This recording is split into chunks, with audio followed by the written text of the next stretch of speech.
I saw you in heaven, I must be strong and carry on, 'cause I know I don't belong here in heaven.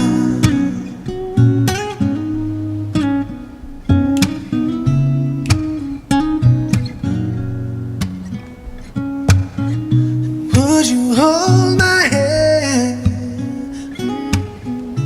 if I saw you in heaven? Would you help me stand?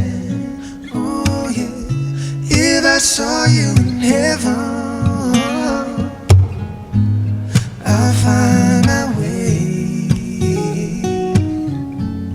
through night and day, 'cause I know I just can't stay here in heaven.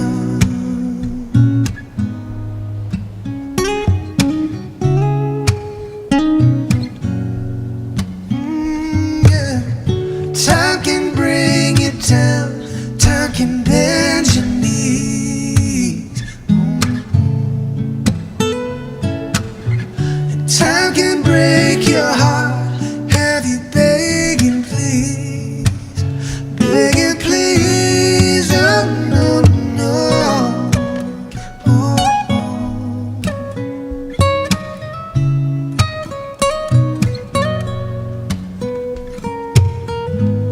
beyond the door, there's peace, I'm sure, and I know there'll be no more tears in heaven.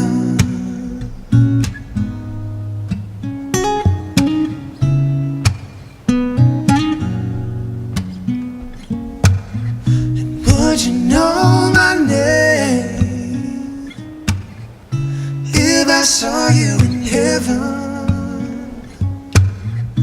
Would it be the same? Oh yeah, if I saw you in heaven, I must be strong and carry on, 'cause I know I don't belong here in heaven, 'cause I know I don't belong here in heaven.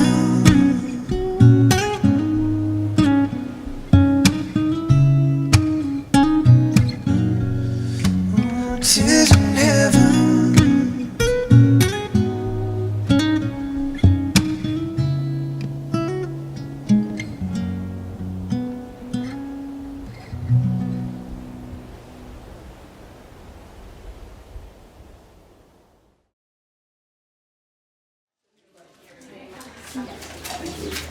Our family would like to welcome you to Norm's Celebration of Life. We acknowledge that we are on the unceded traditional territory of the Silks Okanagan people. We also would like to thank those who brought food, supplied the video equipment and setup, created the incredible slideshow video, namely Steve and Crystal, and to all those attending or from other communities who sent cards or emails of encouragement. Visited Norm in his sunroom or at hospice. We would like to thank our friend Carol Campbell for the flower arrangements on each table. Georgia has decorated and created a centerpiece reflecting Norm's Ukrainian heritage. All our family members are to be thanked for all the work done to create this special day of remembrance. We especially want to thank our niece and cousin Kim, who brought a bountiful amount of traditional Ukrainian food from Alberta, and Norm's brother Nick and Val, who prepared the gift of more Ukrainian dishes. Kat, Baba's tradition. Pat has been the backbone of the celebration, overseeing and handling the organization of the seating and so many other jobs before this event. I almost want to really thank Cirrus. It's Laurel's past husband, who has also been a heavy lifter.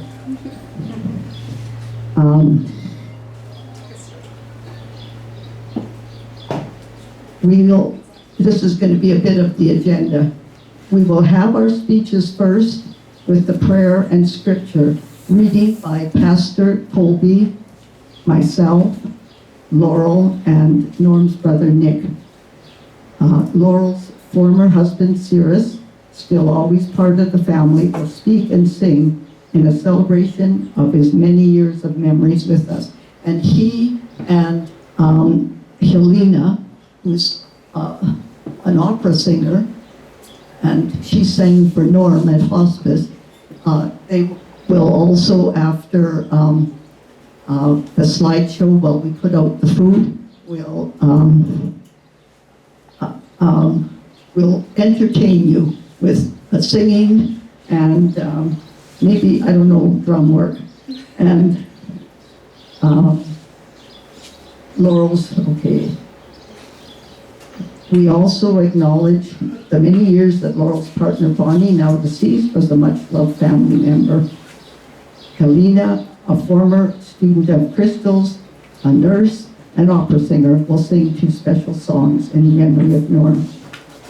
Crystal will acknowledge the special work done by Steve on the video, which reflects Norm's relationship with her, our family, friends, and co-workers. And I'd just like to say how much and how meaningful it is to have Shirley and Terry here.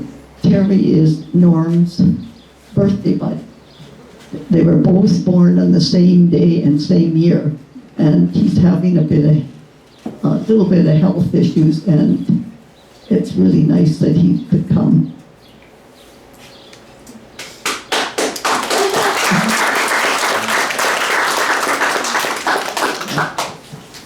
Again, we welcome you to this celebration of life, and we'll be pleased to hear your memories if you wish to come up to the front and share them with us.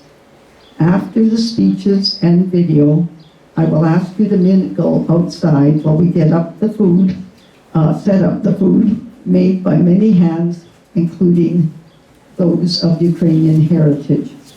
And again, Helena and Cirrus both will sing in the garden. Cirrus has been an incredible helper, loading the tables from the church and chairs and setting up with Pat. There will be refreshments served next to the garage, and I think there's 3 lovely ladies that can help you. I'm just going to introduce you to Grayson. If you need anything, and if you want to use the washroom, she can help you, or if you wish to use the porta potty, so for there.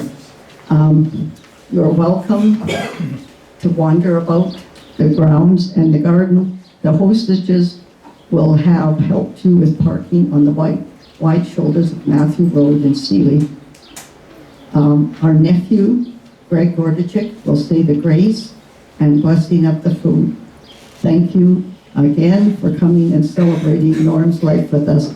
I prefer to just speak, but I guess there's just too many people, so it's kind of an echo. Okay, so.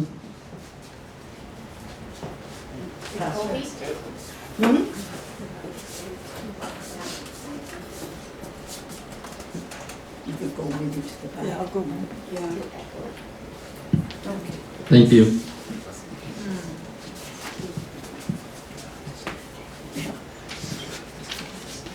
Thank you everyone for being here today.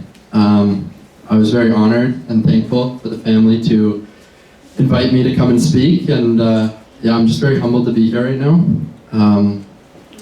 Yeah, I never had the privilege of getting to meet your grandpa, up there, everything. Yeah, I'm just very thankful that I can just share a word with you guys today, and I will be brief, I promise. So I'm going to start with a passage out of Ecclesiastes written by King Solomon. For everything there is a season, and a time for every matter under heaven. There's a time to be born, and a time to die, a time to plant, and a time to pluck up what is planted. There's a time to kill, and a time to heal, a time to break down, and a time to build up, a time to weep, and a time to laugh, a time to mourn, and a time to dance, a time to cast away stones, and a time to gather stones together, a time to embrace, and a time to refrain from embracing, a time to seek, and a time to lose, a time to keep, and a time to cast away, a time to tear, and a time to sow, a time to keep silence, and a time to speak, a time to love, and a time to hate, a time for war, and a time for peace.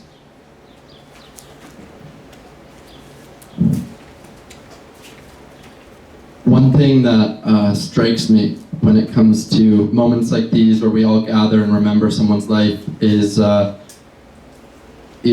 Jesus. I think of a Jesus who knows what we go through and the feelings that we feel. In John 11, it talks about Jesus' dear friend who had passed away. And when he went to the graveside, it says he wept. And he wept bitterly when he saw the emotion on the people around him, the people he loved. Because he knows. He knows the pain. He knows and he understands what we're going through. And he cares. But there's much hope. In John 11:25, it says, Jesus said to her, I am the resurrection and the life. Whoever believes in me, though he die, yet shall he live. And everyone who lives and believes in me shall never die. So I just want to encourage you, family and friends, that in moments like these where we get to come together and join in unity together, to just continue to encourage, support one another. That these are moments that we're reminded to bear one another up, to encourage, to love, and to show compassion. Once again, thank you all for coming, and I'm just going to close with Psalm 23. So if we could all just close our eyes as we kind of pray through that passage together.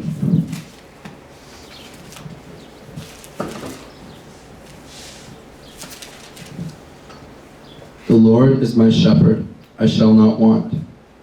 He makes me lie down in green pastures. He leads me beside still waters. He restores my soul. He leads me in paths of righteousness for his name's sake. And even though I walk through the valley of the shadow of death, I will fear no evil, for you are with me. Your rod and your staff, they comfort me. You prepare a table before me in the presence of my enemies. You anoint my head with oil. My cup overflows. Surely goodness and mercy shall follow me all the days of my life, and I shall dwell in the house of the Lord forever. Amen. Well, I guess wives or husbands need to sort of say how they felt for many years. And this is called Gratitude and Lamentation. We are grateful for what is and what was. We had nearly 60 years with Norm as a husband and father. He will be remembered with gratitude by his daughters, Laurel and Crystal, brother Nick, and sister-in-law Valerie, son-in-law Patrick and Cyrus, nieces, nephews, friends, and co-workers. Norm was a handy and helpful person, even as a young child growing up on his family farm. He washed floors when only 4 years old, and even got a spanking for not drying the floors afterwards as his little cousin slipped and fell. He helped his mother gardening and even steered a tractor when he was 6 years old. He helped with field work on the family farm when he was in grade school, often missing school. After the family moved from Mundare, that's where the sausage comes from, he helped with building the new family home. which was 5 miles south of Vegreville, Alberta. With his scientific and mathematical bent, he was clever and able to build and repair things from a young age. One of his early projects was to build a 16-foot boat when he was only 16.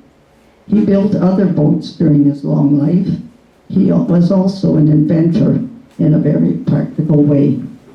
He enjoyed sports and science subjects when he went to the little farm school on the Zaseybida land, though he wasn't above putting firecrackers in the basement furnace or setting fires in the dry grass in the fall so the students could play baseball.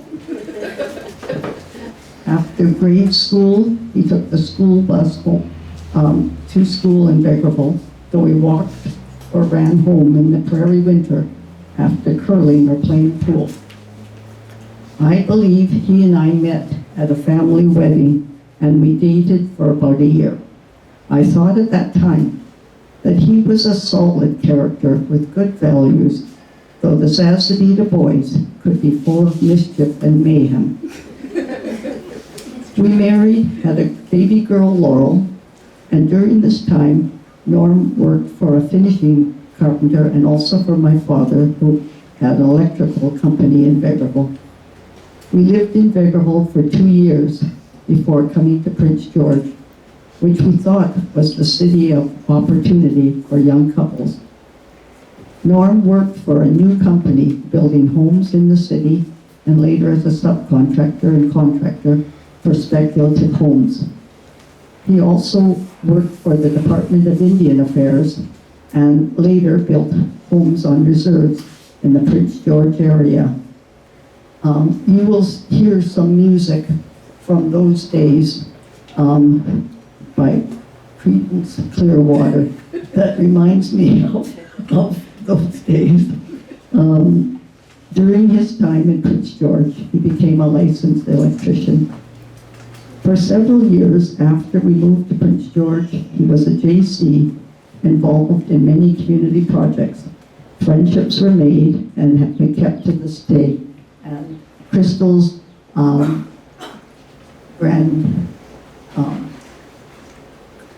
godmother is sitting over there, and she was one of our first friends when we first lived in Prince George. For several years after we moved to Prince George, he was a JC. I said that already.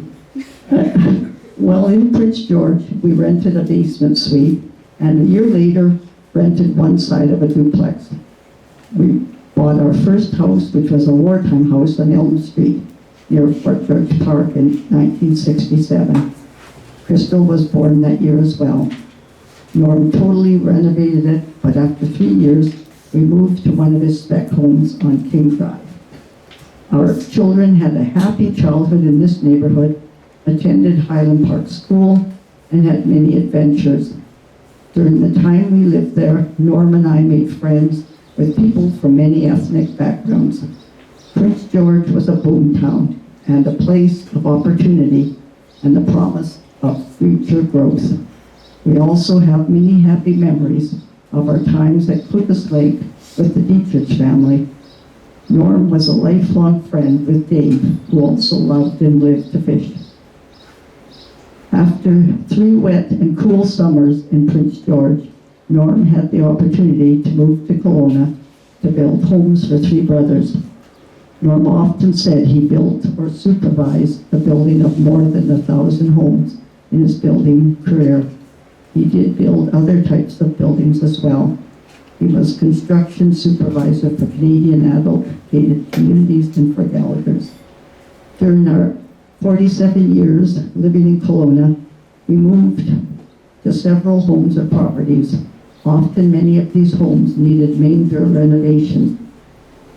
As the girls grew, he was the softie who helped them learn about nature, about fishing, and helped them with their science or art projects. Norm was an especially kind and loving grandfather who delighted in every step as the grandchildren grew older.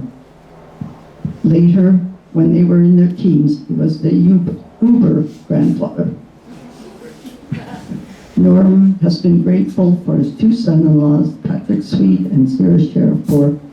Pat was the person to call during this challenging year. Norm built our last home, which was attached to Crystal and Pat's home in southeast Kelowna, and was involved in much of the work on this hobby farm, including building an incredible garden. During these nearly last 2 years, we've had many wonderful gatherings in this house with our friends and family. Norm cherished his hard-working parents, his mother, the Baba of many wonderful dinners, and his brilliant father passed on their strong work ethic and their interest in world affairs to him. Norm loved his 4 brothers and has been fortunate to have an enduring and close relationship with his brother Nick. Nick and his wife Valerie have been incredibly supportive during these last 2 years. Norm has also taken an interest in his many nieces and nephews and their families.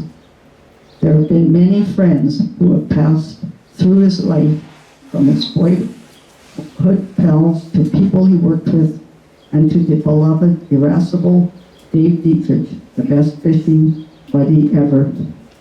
There have also been so many wonderful friendships that we made during our many years in Mexico during the winter months. CBC's Tom Allen commented on Peter Tonye's musical composition, Lamentation, which reflects a passage by Jeremiah in the Bible, stating, "It is the summons to remember realities endured by real people like ourselves, to bear witness and pay heed to their voice. The message of lamentation is to pay attention to their voices, and when we heard them, to let us consider how they shape our own. Now, for my lamentation for how it used to be. My life with Norm often meant we were working on a new house or renovating an old one. We were a team. In our life together, he has always been capable of solving most any problem, including driving through snowstorms or to our home in Mexico. He was a Mr. Fix-It during our years together, and even an artistic and capable cook. We made many special meals together. We were often politically opposite, but that often made life interesting. This last year, while living with his cancer, we often watched the evening news programs, and after were entertained or swept into the world of nature, different cultures, science, and travel on Knowledge Network. We all will miss him. His legacy will be the garden and the retirement house that he built. His 2 wonderful children and grandchildren, and memories of times with friends and other family members. Our thanks go out to a wonderful friend and helper, Gary Quigley, who made the building, the house on Matthews Road, and garden possible. Many thanks too for the people who visited us in our sunroom and in hospice. Carol Campbell was always a visitor and a breath of fresh air, coming to the cancer clinic, our home and hospice. We were more than fortunate to have incredible doctors and care at the cancer clinic. Dr. Bosa, our family doctor, has been a wonderfully supportive and kind through this cancer journey. We have had much to be grateful for. So funny, it's a tinny sounding microphone. So welcome to everybody. This is team solidarity over here, so if I start crying, I can always pass it over to my friends. This is Sarah, Snorri, and Bart, and they're gonna sing or speak some quotes with me. But beginning, I would like to start with some reflections. This is over and above what I wrote about my dad in his obituary. There's no need to repeat any of that because, my mom did a wonderful rendition of his life. And if you didn't read his life story in Castanet, then you know, you're welcome to take one of these, and that's the obituary inside the brochure. So, oh, this sounds really weird. Anyways, we should have tested the microphone before. Yeah. And what I wanted to say was what it's like to be my dad's daughter. And he was typical of his generation. He didn't follow today's concept of work-life balance. He rarely took a day off and seemed to be always busy with something. Everyone around him learned about his strong work ethic, practical skills, and productivity. Though he could sometimes be impatient, I always felt his devotion to the family and his willingness to help us through any difficulty. He had a heart of gold, and his kindness and generosity shined through for people, pets, and the world of nature. He adored his 2 grandchildren, Sammy and Georgia, for whom he had a real soft spot. I have many happy childhood memories with my dad and my mom and sister, Crystal. Crystal and I enjoyed jumping on him in bed, Dr. Seuss fashion, which we called hop on pop. He took us out fishing to many lakes and taught us the grisly art of putting worms on hooks and trolling and casting. I remember him with some very cool retro pants, and he had long sideburns, and he complimented my mom's chic outfits. They had wonderful friends with whom we enjoyed spending time in our neighborhood and at the lake cabins. I would sneak into his stash of pipe tobacco and smell the different flavors. Crystal and I would work in the summers as part of his construction crew. We earned many muscles, and we took breaks to play games and sip coffee with condensed milk in the construction trailers. Trips made back and forth between BC and Alberta. During holidays were always an adventure, driving through the Rocky Mountains under perilous conditions. I'm grateful for the many fun cousins and other relatives that we would play with over here and over here. And as I got older, my parents allowed me to beat to my own drummer, from learning transcendental meditation to Greenpeace campaigning and backpacking across Asia. They instilled in me the values of higher education, global awareness, and community service. So, while my dad and all of us in the family have strong opinions, especially about politics, he also had a special kind of calm and open-mindedness that's worth mentioning. He never made me feel less than, as a woman. He gave me the confidence to think big and follow my dreams. We shared many common interests in science, nature, design, and building. Dad contributed his advice to a few of our Avalon project initiatives. One of these projects is an eco-resort development in the Lumbee area, and our partners Cindy and Jerry Broussard are here today to dedicate the future visitor center in my dad's name. This is choking me up. I'm going to lose it soon. Would you like to stand up and say a few words, Cindy and Jerry? Sorry. I met with Norm about 25 years ago. At the time, we had a Volvo construction equipment dealership, and of course, Norm had some, we had the Hyundai dealership rather, and Norm had some Hyundai equipment. So he would come into the store quite often, and he was always a joy to deal with. No, it was quite pleasant. And he was, like I say, always very good to deal with. Fast forward a few years, we acquired some property in Lumbee and started working on this eco development. And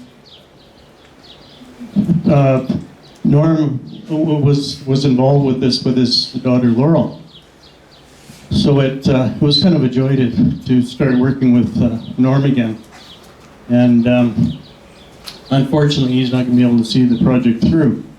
However, with that, we decided to devote the Learning Center in Norm's name.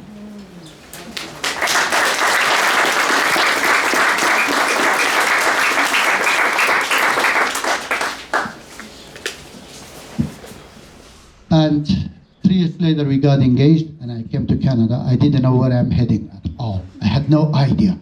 Even on the geography, I didn't know where Canada is.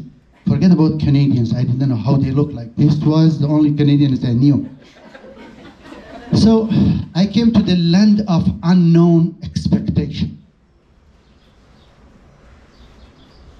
Her family, mom, dad, Crystal, Laurel, Vanessa, she's not here. They came to airport, picked me up. I didn't know where they are heading. When I came home, immediately I felt at home as my original parents. I never called him Norm. I never called mom Betty. I feel embarrassed to call him Betty. And right from the beginning, I said dad and mom. Still, she's my dad. Still, he is and will be my dad. So I came here, I was very much welcome, not only by her parents, by amazing uncle, aunts, nieces, nephews. I am proud of all of them, individual, one by one. I was so impressed by them. They become part of my growth, part of my personal growth. Why I should go to Rumi? Yes, I have lots of things about Rumi, about Yogananda. I honor them. I want to talk about this beautiful family, how they impact me. When I came here, I didn't want to sing. You don't understand, but at least you can understand my broken English. My brother walked here, he said something, right spot, right hurt my heart.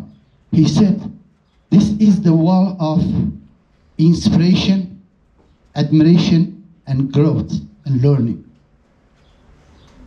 I think that's the wall that when I look at it brings tears, not to my eyes, to my heart as well. When I see all these beautiful people, from relatives, from friends, from colleagues, for the last 36 years, I can't say anything.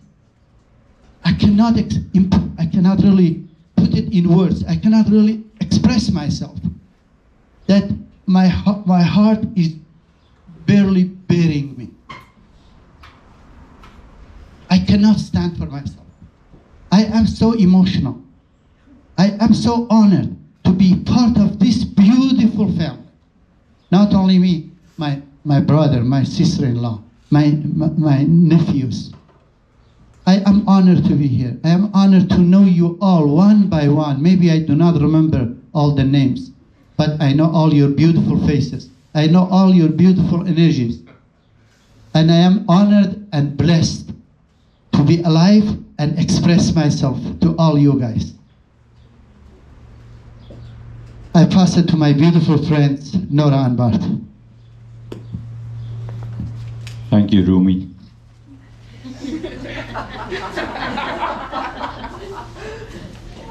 Nora and I are going to say a few short quotes from the Baha'i Faith on life after death. Know thou of a truth that the soul, after its separation from the body, will continue to progress until it attaineth the presence of God, in a state and conditions which neither the revolution of the ages and centuries, nor the chances and chances of the world can alter. It will endure as long as the kingdom of God, His sovereignty, His dominion and power will endure. It will manifest the signs of God and His attributes, and will reveal His loving kindness and bounty.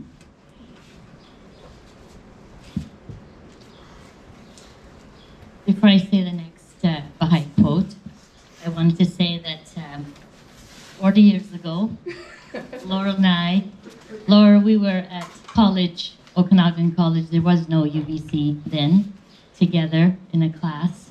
Put the mic closer. Oh, closer. Can you hear me? I'm usually very loud. One day Laurel said, Nora, there's this really cool college in San Francisco on top of a hill in Petaluma. Do you want to go with me? And that was when our friendship really began, because Norm, as she mentioned, drove us many times from Kelowna to San Francisco. She went on her journey to Nepal and found Cyrus. I went on the journey to China and found Bart. So, so we came back with our MRS degrees. And just like Laurel said, she was raised because of her vision. Her family gave her looking outwardly, looking beyond her own community, but looking to the world community and really embracing the different cultures, languages, customs, religions, that she has such a diverse community around her. And that is really thanks to her parents who have raised them both that way. So, I will be quiet till then. So, Bart and I are Baha'is. We belong to the Baha'i faith. These are just two quotes that we wanted to share that might lift your spirits about life after death.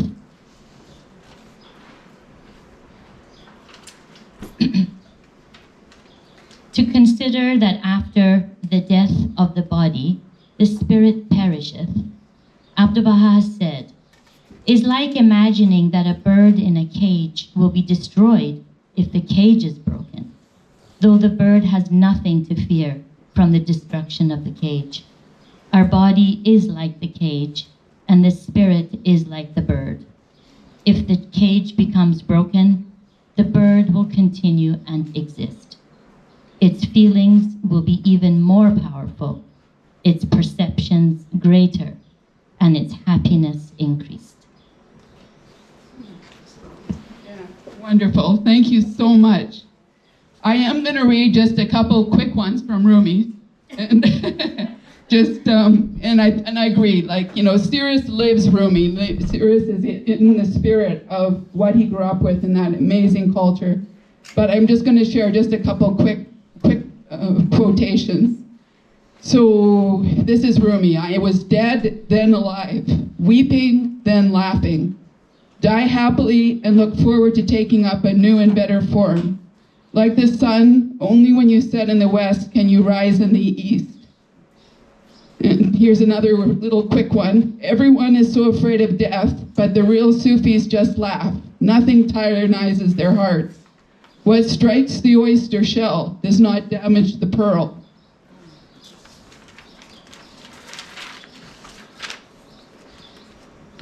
The teachings of the Buddha, other religious scriptures, and spiritual tools help us to overcome grief and suffering in this mortal world. It's not easy to achieve, but inherent in life itself is also love, grace, joy, beauty, and other divine qualities. As the Christian mystic Julian of Norwich has said, God loves all of creation, and while we're on a soul journey of conscious evolution, eventually all shall be well, and all manner of things shall be well. So I'd like to close on that note and introduce the next speaker, which is my Uncle Nick. And like my mom said, my Uncle Nick and my dad were amazing brothers and are amazing brothers still in spirit together. Just going to tell some stories about the man I knew. And give you a flavor for what I knew of Norm. So, I'm the last of the Mohicans. I was the baby in the family. Norm was number 2. Alvin was the oldest. So,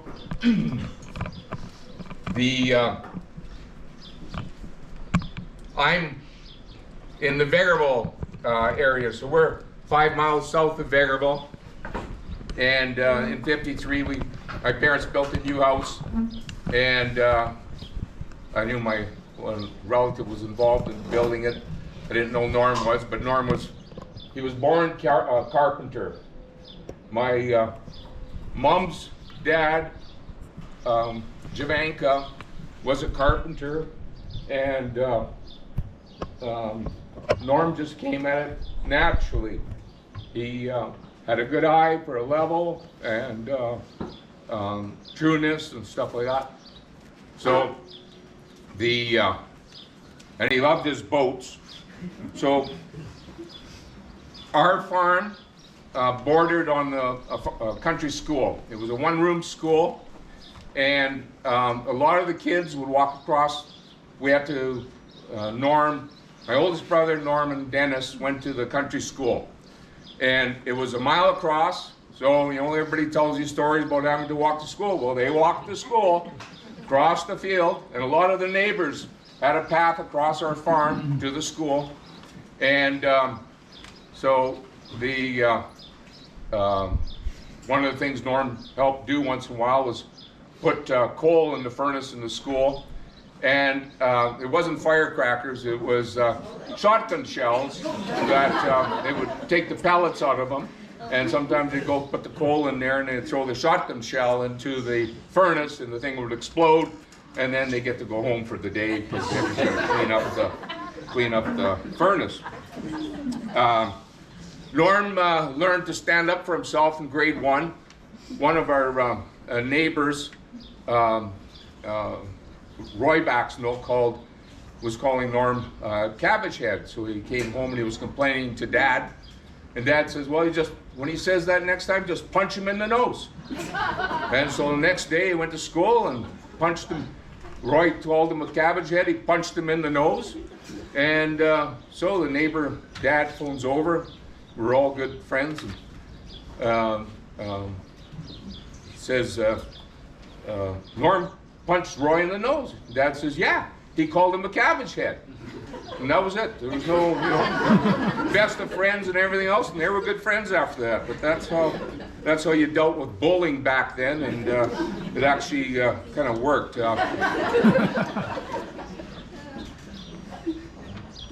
Yeah, Norm, good eye, perfectionist as a carpenter. He loved his boats.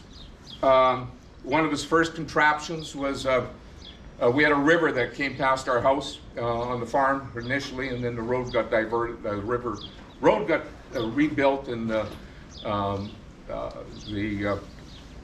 river was diverted.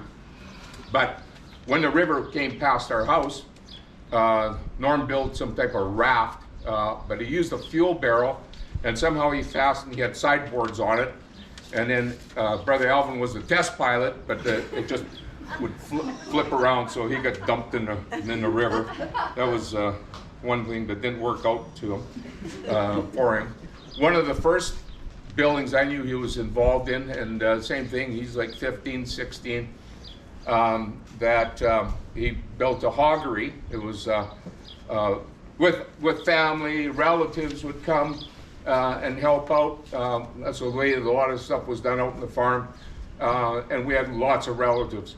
And so anyways, they built a hoggery. It was 50 by 100, and and Norm was in charge of the hogs there for a while, and that I don't think it was going too good. Dad decided to switch to turkeys, so the whole thing got converted over to turkeys. But while it was being converted over to turkeys, Norm ended up building this 16-foot runabout.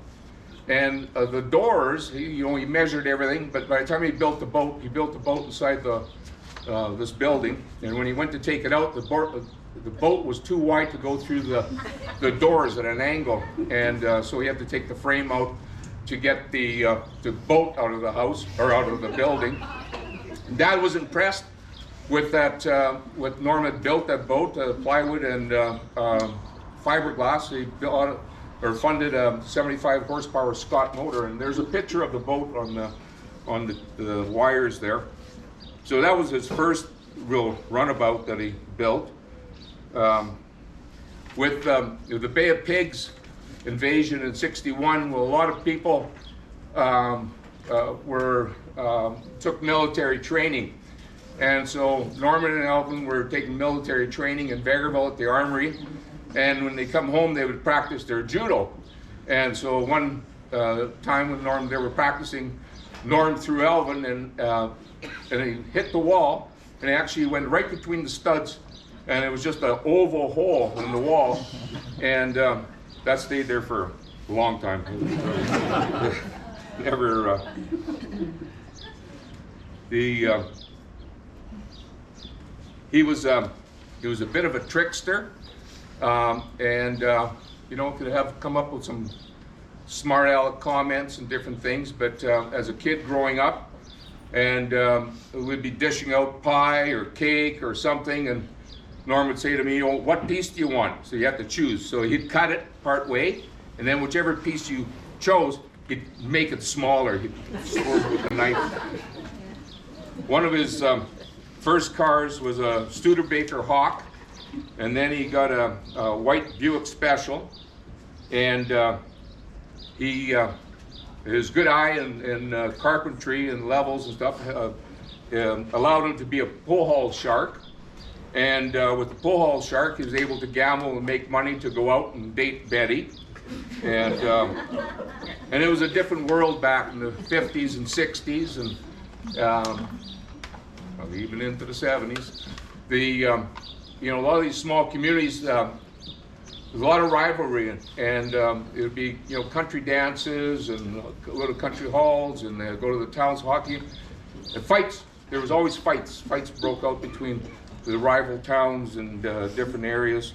And Norm and Alvin and friends, they protected their turf. They weren't scared to get into a tangle. And Norm and Alvin and most of us, and I think Dennis is probably the only guy that didn't get chased by the RCMP, but we always outran him a lot of times. But this one incident, there was Norm and he just had Dad had bought a '63 Galaxy 500, so it was a brand new car, and they went. I'm not sure if they went up to Edmonton, and they're driving home back through Elk Island Park, and they started getting chased by the cops, and so I think there was Betty, Richard, anyway, a whole carload of them. But so Norm comes home, drives home, beats the officer by quite a bit of time, but the dust, it was summertime, and there's a dust trail all the way into the yard. So everybody disperses, everybody takes off, and at that time, you went out on a date, you wore a tie, the guys, you go out, you get a shirt, tie, so everybody was all decked out. So anyways, the police officer finally makes it into the yard, goes over. Oh, there's a red Studebaker Hawk. He goes over to the Studebaker. Oh, okay, it's sitting there. Oh, there's this Buick Special. No, it's sitting there. Its hood's cold. Then he sees the red Galaxy off to the side. So he goes over, the hood's hot on it, warm. And then my brother Alvin, he had a case of beer, so he went running down to this drainage ditch we had. And just while the cop's out there, Alvin throws this case of beer into the drainage ditch, and there's this sploosh. So the cop says, "Okay, come on out. Come on, I know you're there," and everything else. So anyways, he comes out, and he's all dressed up. He's got his tie on and everything, and he says, "What are you doing?" "Oh, I was out feeding the cattle." And he says, "Oh, I'm taking you, where's your driver's license, all this kind of stuff, so I'm taking you in." He says, "Well, I got to go tell my dad what's happening." So they go to the house, and this is like about 2 o'clock, 3 o'clock in the morning, and my dad wasn't, if you came in and you were getting in trouble, or somebody's waking him up for not, he would be pretty hostile. So anyways, Alvin goes in the door. Everybody else is hiding all over the farm. Alvin goes in the back porch and through the door, and he goes out through the house, goes out the other door, and goes behind the house, and he's hiding in the spruce trees. So this cop's sitting there, and he's waiting, 15, 20 minutes, half an hour. Pretty soon he starts pounding on the door, right? And my dad comes out in his underwear. "What the hell's going on out here?" And he's got Alvin's driver's license. He says, "Well, I was, chasing your son or whatever."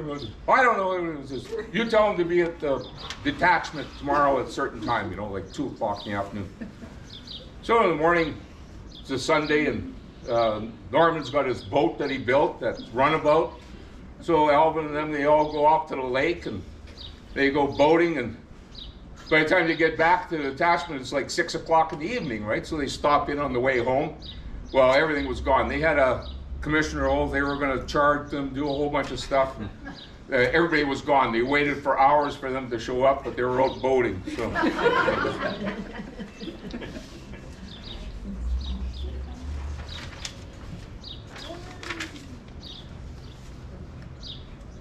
Yeah, after Betty's gone away, after they were married, they worked in Veg for a while, and struck out for Boomtong and Prince George.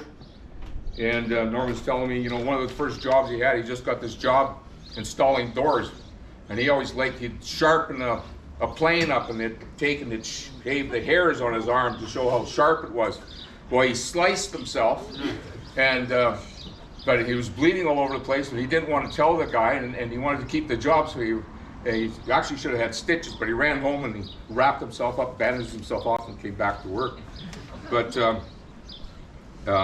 when I was 14, my mother, I was going out with a girl that was 16, so that was no good. She was too old and could lead me astray. So Mom made arrangements to send me to Prince George to work for Norm. So normally in the summertime, you need all the help on the farm, and you'd be staying at home. You wouldn't be going out. So anyways, I went to work with Norm for the summer, and Popular Mechanics had a pumpkin seed, a little boat, you know, little 2 pieces of plywood sandwiched together about 9 inches deep at the back, little seat and all that stuff. So Norm gave me a hand and built that up, and that was what another, you know, was little boats that he built, and hauled that home on the train. And Norm did all kind of construction. You know, we worked on the reserves, Tackla, or Vanderhoof, and Burns Lake, Fort St. James, Tackla Landing. When we did Tackla Landing, it was a really interesting job, and a lot of the family, you know, were up there working and stuff too. It's 200 miles north of Fort St. James by you know, bush trail, or you took a barge, or you flew in on a bush plane. And we had incidents there where, you know, the plane caught on fire. We were leaving one morning, and you know, everybody gets out. We throw snowballs. You got to pull the cowling apart, pull the carburetors apart, put it back together, and then you get in, fly away. But in one incident, we're up there, and the heating guys came in, and they were a bit of tricksters, and they passed out a laxative gum. And I don't like chiclets or nothing. I didn't have any, but Norm took a handful, and a bunch of the other guys that were working with us had a bunch of them. So it reacted, and so we thought, okay, we're going to get even with these guys.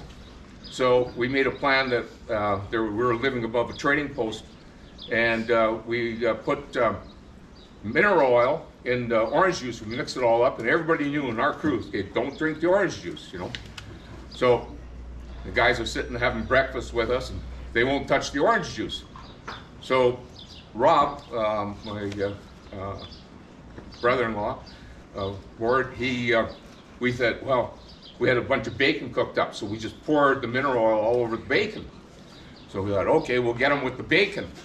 And so we put the bacon on the table in front of Norm, and we're back, and we're in the kitchen, we're looking at Norm. Don't eat the bacon, right? Norm takes his fork, and he's twirling it in the mineral oil, right? And then he's eating it, and we're going, oh my gosh. So then we told him afterwards, he says, you guys, if I get the shits, I'm going to kill you. So, but, yeah. We, occasionally, Norm and I, we worked in Vanderhoof and stuff, or Fort St. James. We got in scraps in the bar. Usually it was over the pool table. Back then it was like you challenge the table, buck ahead, and then some, you know, you win, and then the guys won't pay up, right? So sometimes you get in an argument, and sometimes you run the guy's head into the wall. One time we had a tag team like that.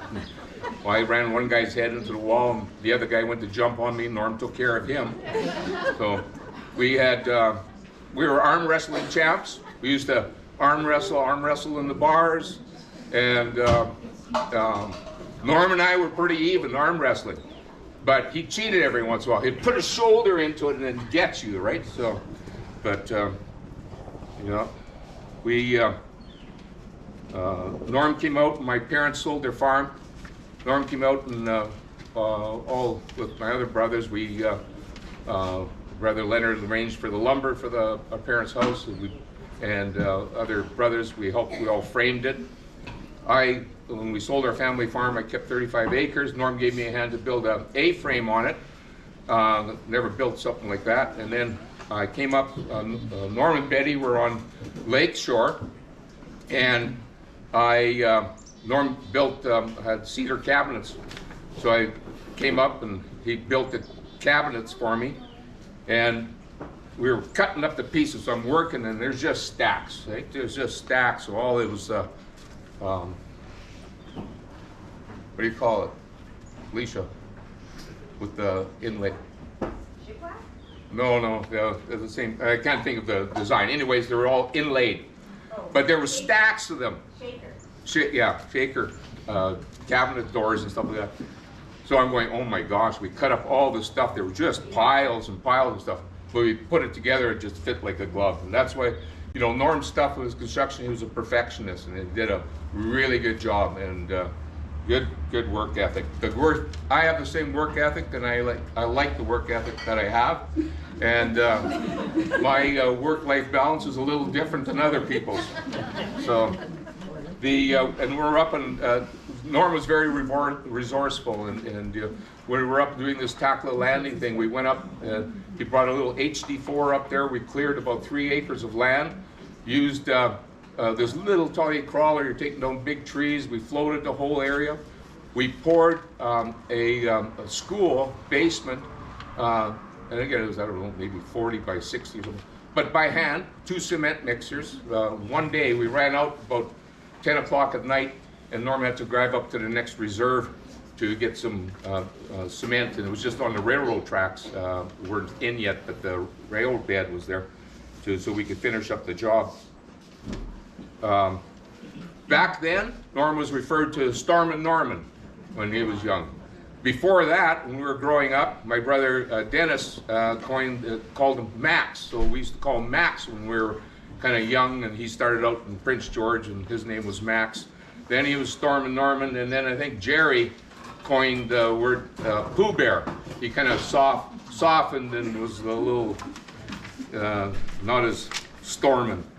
So he built jet boats. He took Peter was up to Williston Lake after they built a dam, flooded the area. There was treetops. Punched the hole in the boat. They beach it, put some tar, and found something to cover up the hole. Built did bathtub races, Kelowna here, Nanaimo. Built a speedboat with a rotary engine in it, Mazda rotary engine, which I have. He had dozens of boats over the years, but he never really swam.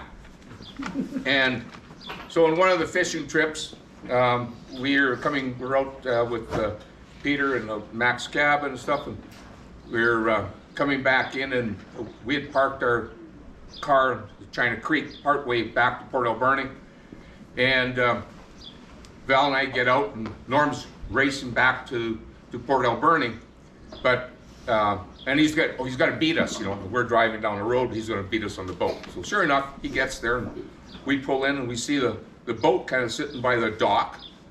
We don't see Norm there. And we drive around, we park, and then as we park, we're coming up, and here comes Norm walking up the ramp for launching the boat. So he went to get out of the boat. He's in a big hurry, and he slipped, and the end of his shoe slipped on the dock, and he went down between the boat and the dock. It was a really strong current, and he went to the bottom, and then he ran up, came up the cement ramp, and he was all beat up, bruised up, and everything else, and shook up. I had to fish his glasses out of the water. So it was suggested to him to say that we got in a bar fight when he get home to tell Betty. But no, he told Betty what happened, and his fishing privileges were kind of restricted a little bit because he couldn't go out by himself anymore. He had to go out with somebody else in the boat. Oh, we were there, but Fishing, Lucas Lake was, you know, like we were out, we loved fishing. And a lot of, you know, some of the best memories are the fishing trips we went on. One strange one was my brother Dennis was prospecting and you know, out in the hills, and he had his dynamite and digging for gold. So we borrowed some dynamite from him. And we're out in Lucas Lake, and it's really early in the morning. So Norm and I find a couple spots, so we light this dynamite and we let it go down, you know. And the first one, it just kind of bubbled a little bit. A couple of squawfish came up and they were there, and then it took off, you know. So okay, fine. So we went to a different spot, and we let another stick go. And this time, when it went off, it was just like just this big boom, like it just echoed all over. Like I think either it was shallow or whatever it was, but it just echoed. Nothing came up, but it was just. So we hightailed it out of there. But, Norm loved pickerel fishing, and a couple of times we go up to northern Alberta, northern Saskatchewan, and on one of the trips, I wasn't on this trip, but Peter Sears was there, and a bunch of people, and Norm built this. He's always, you know, inventing things and making kind of neat things and stuff. So he built this fishing hut, and it all folded up, and then you could unfold it. And so they set it all up, and they put the propane heater in there. But somebody didn't attach the propane heater properly. So all of a sudden there's this boom, and Sears and somebody else comes running out. They're all blew up the fishing hut. So, yeah, Norm he'd make freezers for hauling fish back. And one of the first big fishing trip we're going to go on, we're ocean fishing. We're going to go for halibut, and we ordered all these type of hooks and spreader bars and all kind of stuff. And Norm's got this Jeep. We're driving down to Vancouver, and we're going, oh man, we should have brought the trailer, you know. And then guys would say, Norm says, no eating peanuts and sunflower seeds in the Jeep, brand new Jeep. So as soon as he said that, first stop, everybody went and got peanuts and sunflower seeds, and vehicles loaded. We get out, we go fishing, we get skunked. Didn't get a thing, right? So here we're gonna go with this trailer, and we're all excited about, but we had a lot of good fishing after that. Norm was a driving machine. We'll talk about, you know, different going here or there, going to San Francisco. But anyways, he'd go back and forth to the prairies. And on one of these fishing trips or outings, he had a little Dodge, I forget what they call it, it's a little Dodge Ram, but a little smaller one. And it had a intake up high. And he was 4x4ing, doing stuff, and he sucked in water and wrecked the turbo. But the vehicle was off warranty a bit. So he went to a hardware store and he found a fan motor for a hood fan, range fan, and it spun it back out. So he hooked it up overnight, ran it back so he could take the vehicle back in and get it covered under warranty. He was driving back from a very stoic individual, like, you know, he'd cut himself or injure himself, and he just keep going, right? And same with his cancer and how he handled it and dealt with stuff.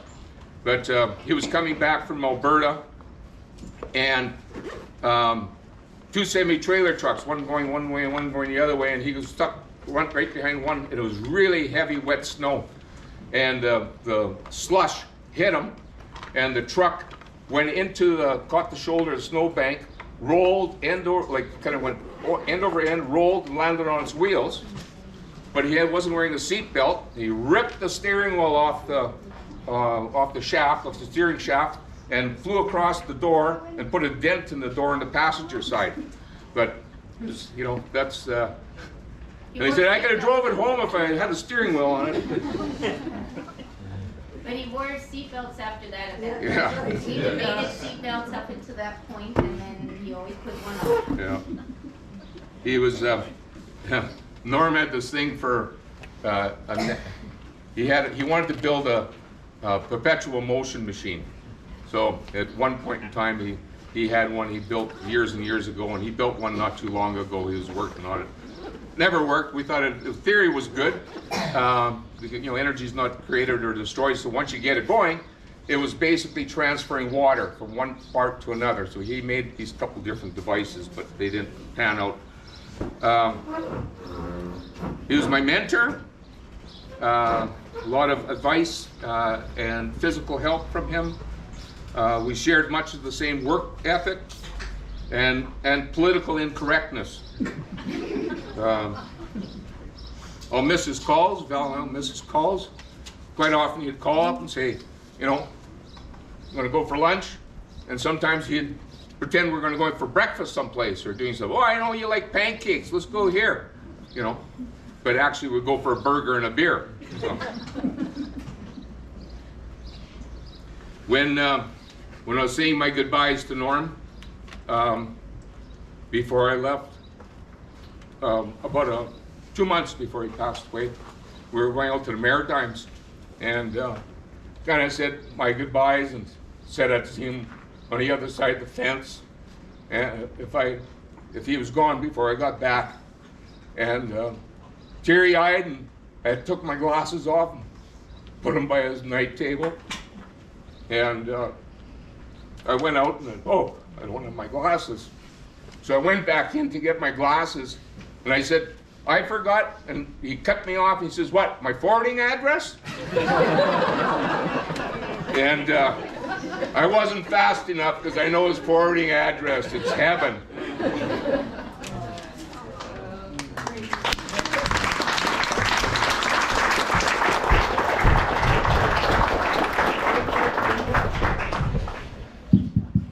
This thing working? Maybe? Yep. Okay, perfect. First off, I want to thank each and every one of you for coming out here and supporting Papa on behalf of George and I, the grandkids. I feel like it's a bit unfair going after Nick there with all his wild stories from back in the day. And please do bear with me. It's a bit of an emotional one today. Just wanted to start it off and share some stories from my childhood with Papa, especially our times in Mexico there. And like Nick alluded to, he was a big fisherman, and he always wanted to share that with both myself and Georgia there. And the one trip that really comes to memory is when we went to Mexico there, and we leased a boat for next to nothing in Mexico, and head out in the waters, and sure enough, you know, each and every single one of us gets seasick on the water. And after each and every single one of us pukes, there you have it, fish on. And Papa's just sticking that rod right in my arms. I'm probably 11, 12 years old at the time, making sure that I know what to do. And probably one of the biggest core memories I have with him. And another big one was when I went to school out there in Halifax, and we had made a decision through a hard time in my life that it was time for me to come home to Kelowna. He flew out to Halifax, met me at the airport in my car, and we got in the car, and like everyone called him, Papa Uber. We went 4.5 days nonstop, 1,300 kilometer days, from Halifax to Montreal, Montreal to Timmins, Ontario, Timmins to Kenora, Kenora to Calgary, and then Calgary to Kelowna in 4.5 days. Not one single time did he let me drive. I want that to be known. He was Georgia and I's greatest supporters, and whoever needed him, he was right there. And I'm sorry. I don't really know what else I could say, but I will always miss you, Papa. I love you very dearly.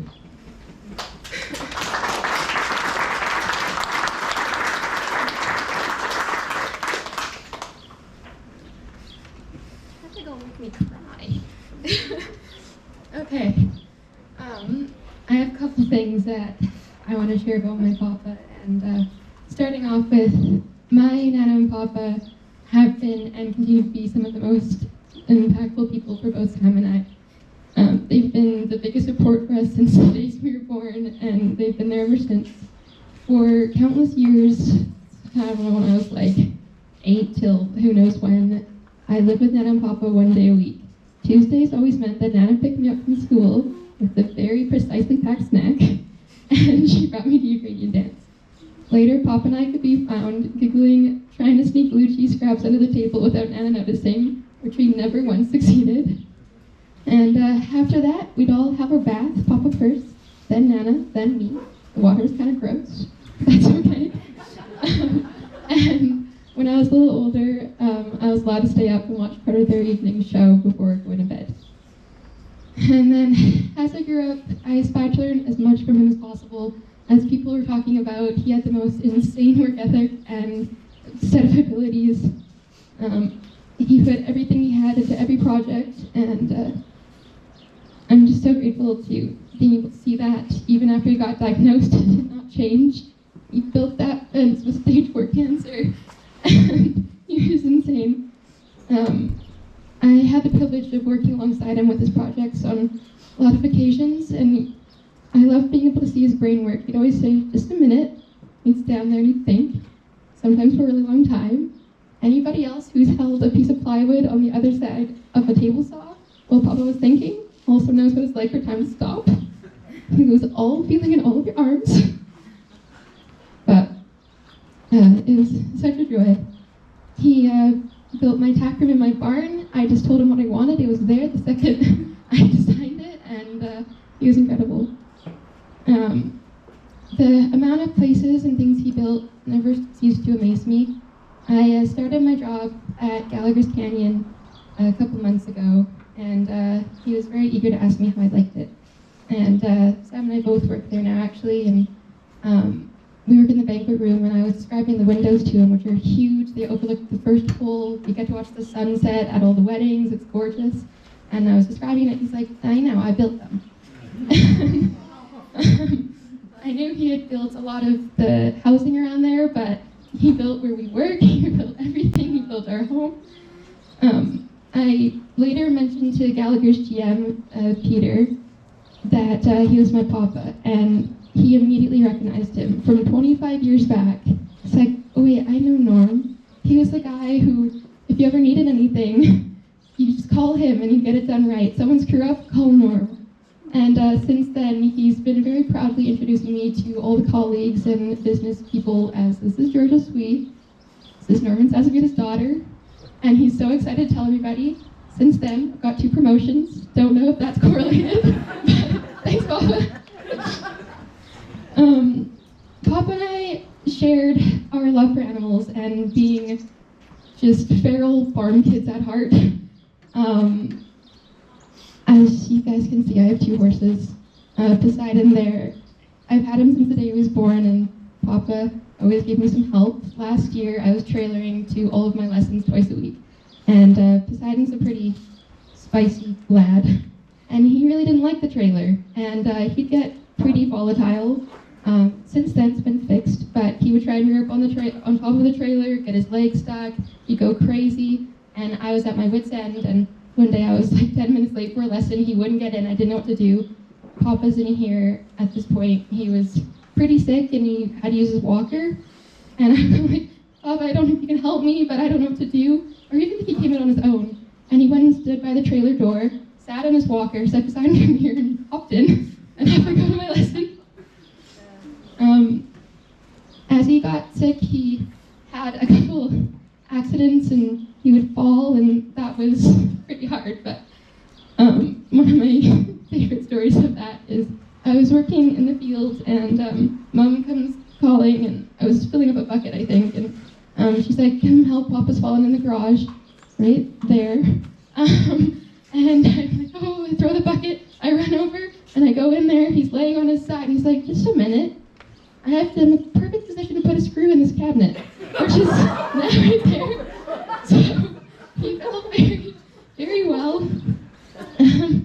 I'm so grateful for the opportunity to have done some of his caregiving. There was a team of everyone here around the clock, from when he got sick to every last day in hospice, and being able to pay him back for all that he's done for me and just be there for him is amazing.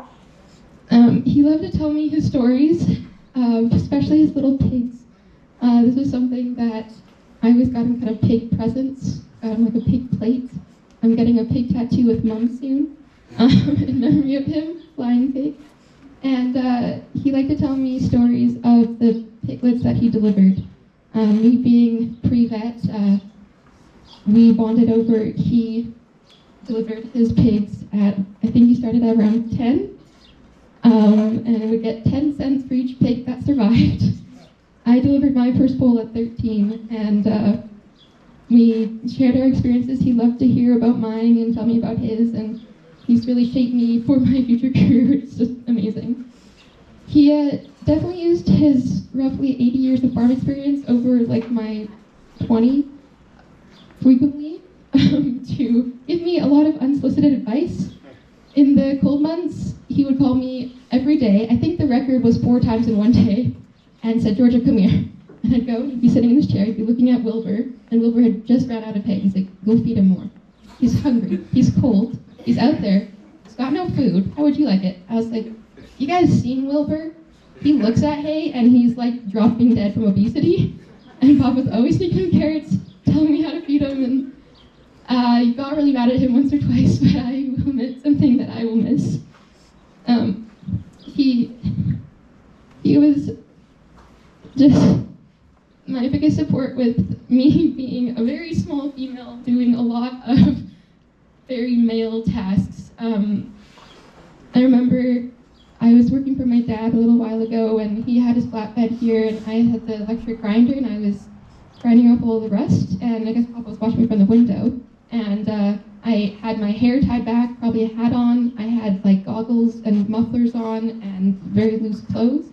And then he goes and asks my dad later, "Who's that young man you had working on the trailer? Best worker I've seen in a while."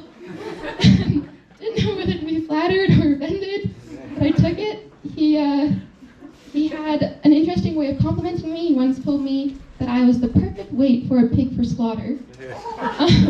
Because that's 125, I don't know how much I weigh, but someone said that, and he was so excited to tell me. Thank you. He meant it with the utmost compliment. He was my biggest fan for anything I set my mind to. When he was in hospice and I was at home, one of the things that I've kind of clung to is playing the piano.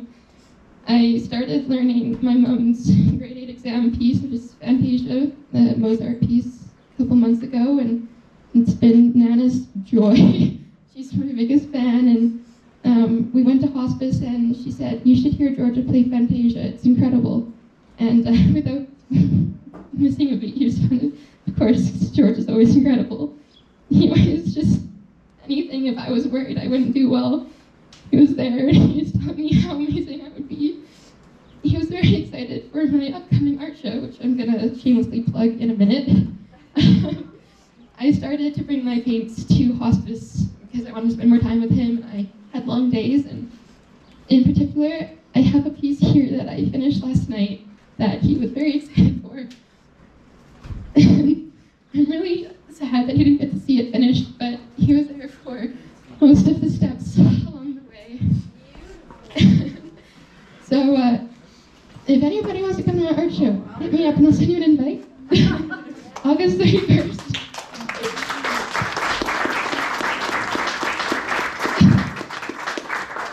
Every day since I came up with the crazy idea to throw this thing, which has turned into this massive party, he would ask me, "How are the pictures you're working on coming along? Are you working on your pictures today? How are they going? How are your pictures?" So I thought long and hard. I was trying to find a name for the art show, and it came to mind, and it's called Pictures after Papa. One last thing that we bonded on that will be very nice for some of you today is our love for whiskey. I recently, not so recently, went through a lot of time and money to ship a very expensive bottle of scotch from Scotland to Germany, Quebec, across to Canada to me. And he was right there for the first try and absolutely adored it and said, "Oh, I should pull up my old boxes." I said, "What boxes?" So I go downstairs, and there's these massive crates of any kind of scotch, rum, vodka, all of it. And he said, "It's all yours, but at my celebration of life, you take a bottle of scotch and you make a cocktail with it for everybody to have." And I am now the main event bartender at Gallagher's, so old fashions for everybody, above 19. My papa was truly the most incredible man. He lived every single day of his life with everything he had. And I'm so proud to call myself his granddaughter. And as he and Hannah would say, their favorite granddaughter, not to mention only. You need not look far to see the impact that he had on this earth. The garden there that continues to water and fertilize itself with the system he invented. Even with him gone,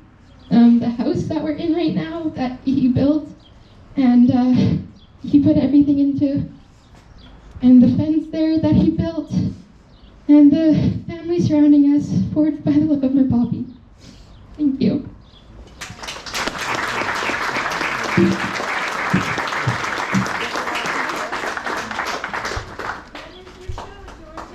August 31st. I'll print out some invites. Hi, I'm Crystal, Norman's daughter. So glad you're all here. I'm going to try something and see if we can go without the mic.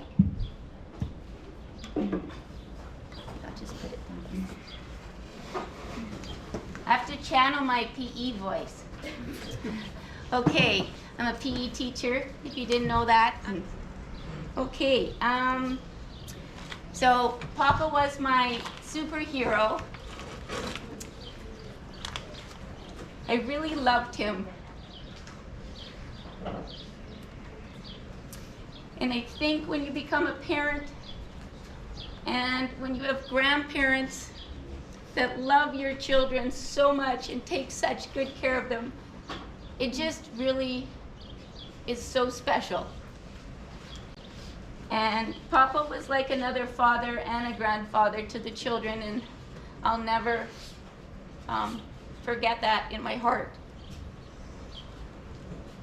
There's so many stories that Nick did not touch that I grew up knowing about my dad, and then I cannot believe how good Laurel and I turned out. Because in Vegreville, Alberta, if you are actually, I think, a male with the Zaseybida name, I don't know, cousins, sometimes you got a little bit of discrimination because of, and Zaseybida does mean shit disturber in the village or revolutionist. So there you go.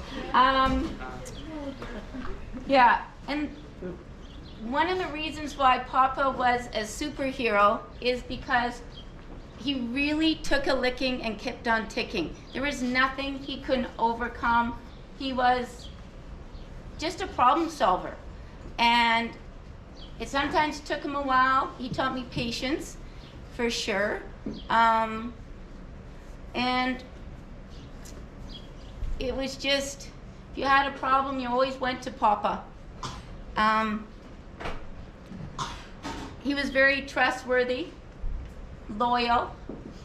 If he screwed up, he spent a lifetime trying to fix that. And he just was a really good father, a good husband, and a really good father. And I think he was a great friend to many and really admired in the business world. And I just want to say thank you to everybody who's here today to come and honor Papa. And in the last few years, I just really want to say to Gary, I think Gary's where's Gary? There you are. That's Papa's buddy. Papa is a little serious sometimes, but he was always giggling with Gary. Gary always brought out the fun side when they built all of this. And when Papa didn't have arms and legs, Gary was Papa's arms and legs. So, and Pat too. Yeah. So, yeah, it was, there's lots of people here who supported us, and just want to say thank you. And I especially appreciated all the food that people passed on. As Ukrainians, that really does mean love. And then, of course, all the emails and texts, etc. So today the video is going to reflect the life of Papa, and it is long. Because he did a lot of things, and it did not touch probably even a fraction of everything. It's 22 minutes. 20. Oh, did you cut it down? 20. Okay, 20. And this is my buddy Steve here, who I got to know through my co-worker, Leslie. And he made this amazing video one time when they came over to help us rake pine needles. This, you know, when you have pine needles to rake, you throw a party. And they came and he made this beautiful video and goes, he gets it. So then I asked Leslie and I said, Leslie, do you think Steve would help me with the video? And she goes, he's already asked to do the video. So thank you.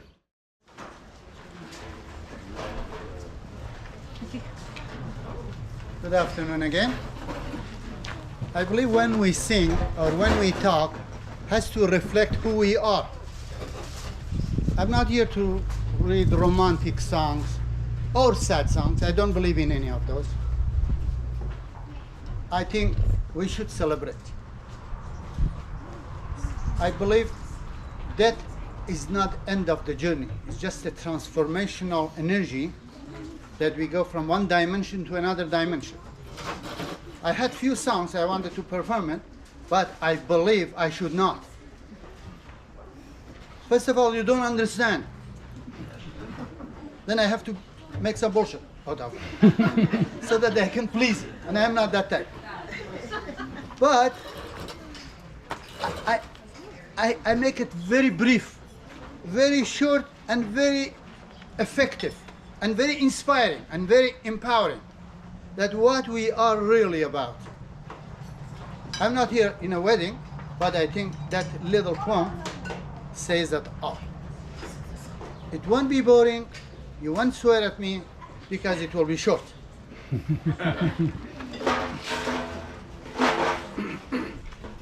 Are you filming me? Oh yeah. Holy shit. Not good with camera anyways. دنیا دنیا دنیا همه هیچ و اهل دنیا همه هیچ دنیا دنیا دنیا همه هیچ و اهل دنیا همه هیچ ای هیچ ز بهر هیچ بر هیچ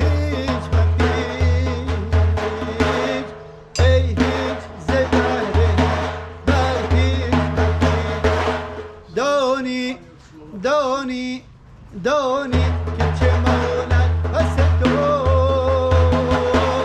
عشق است و عشق است و حقیقت است و باقی همه دنیا همه هیچ و اهل دنیا همه هیچ دنیا همه هیچ و اهل دنیا ای هیچ ز بهر هیچ بر هیچ مپیچ ای هیچ ز بهر هیچ بر هیچ مپیچ. Brief translation.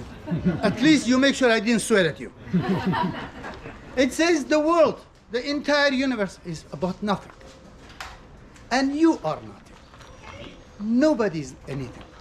So he addressed the people, the crowd, that don't get involved for the sake of nothing with nothing.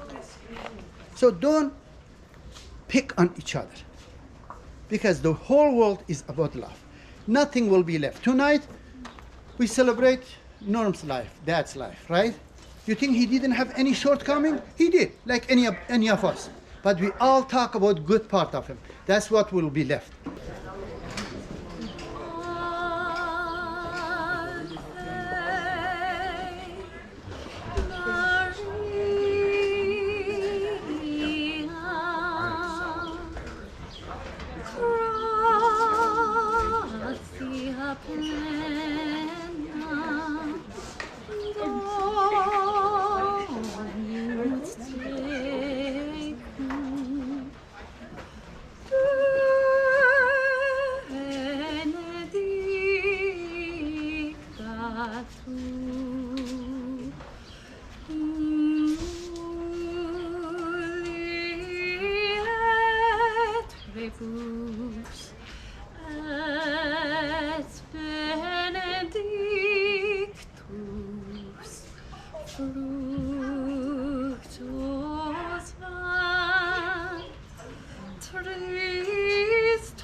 Thank you.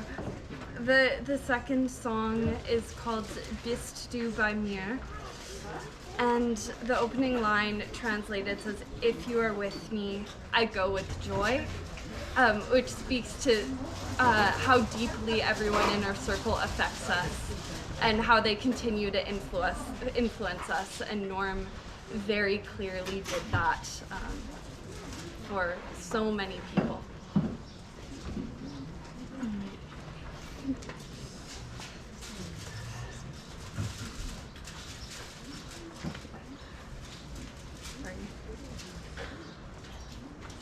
Bist du bei mir, geh ich mit Freude zum Sterben und zu meiner Ruhe, zum Sterben und zu meiner Ruhe. Bist du bei mir, geh ich mit Freude zum Sterben und zu meiner Ruhe, zum Sterben und zu meiner Ruhe.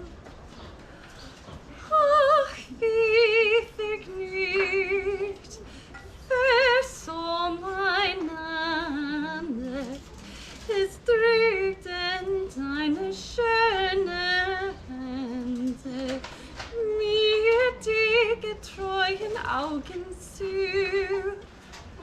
Ach, wie vergnügt versormeinander, es drückt in deine schöne Hände, mir die getreuen Augen zu. Bist du bei mir, geh ich mit Freude zum Sterben und zu meiner Ruhe, zum Sterben und zu meiner Ruhe. Thank you.